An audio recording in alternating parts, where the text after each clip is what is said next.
అప్పటికప్పుడే పాటలు కట్టి ప్రతి మాటలోనూ పాటల్లో ఉన్న సౌందర్యాన్ని అందచేసి సామాన్యుల గుండె చప్పుడును దశాబ్దాల పాటు పంచిన గుమ్మడి విఠల్ గారు గద్దరిగా మారి మరి అందరి స్థిర స్థానాన్ని సొంతం చేసుకున్నారు.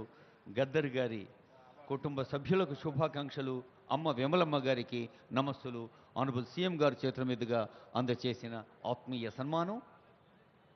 రచనలు మనకెప్పుడూ గుర్తుంటాయి స్ఫూర్తిదాయకంగా. శ్రీమతి గూడా హేమనల్లి గారికి శుభాకాంక్షలు, నమస్సులు. జయకేతనం అనే గీతాన్ని అందేశ్రీ రాయటం, సాక్షాత్తు ముఖ్యమంత్రి గారు చూడండి ఎంత ఆత్మీయ ఆలింగన దృశ్యం కనిపిస్తోందో. ముఖ్యమంత్రి స్వయంగా స్టూడియోస్లో కూర్చొని ఆ పాటకి ఒక రూపకల్పన చేయటంలో వ్యక్తిగత శ్రద్ధ తీసుకున్నారు.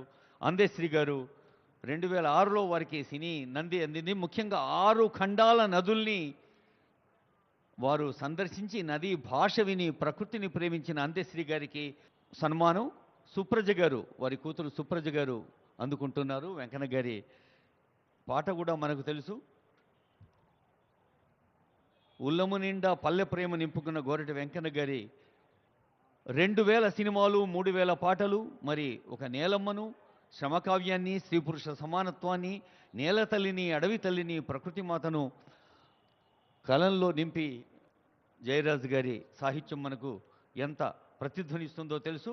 వరిష్ఠ పాత్రికేయులు పాషం యాదగిరి గారు తెలంగాణ తొలి ఉద్యమాన్ని, మలి ఉద్యమాన్ని స్వయంగా పాల్గొన్న ఉద్యమశీలి, హైదరాబాద్ నగరపు నడి ఒడ్డున పుట్టిన బిడ్డడు పాషం యాదగిరి గారు. వారికి శుభాకాంక్షాపూర్వక నమస్సులతో ఆనరబుల్ సీఎం గారి చేతుల మీదుగా అందుతున్న సన్మానం. సీఎం గారు, సిఎస్ గారు, డీజీపీ గారు, director department of language and culture, ఇంకా పెద్దలందరూ అందరికీ శుభాకాంక్షలతో. మనకు తెలుసు ఇందాకే ఆనరబుల్ సీఎం గారు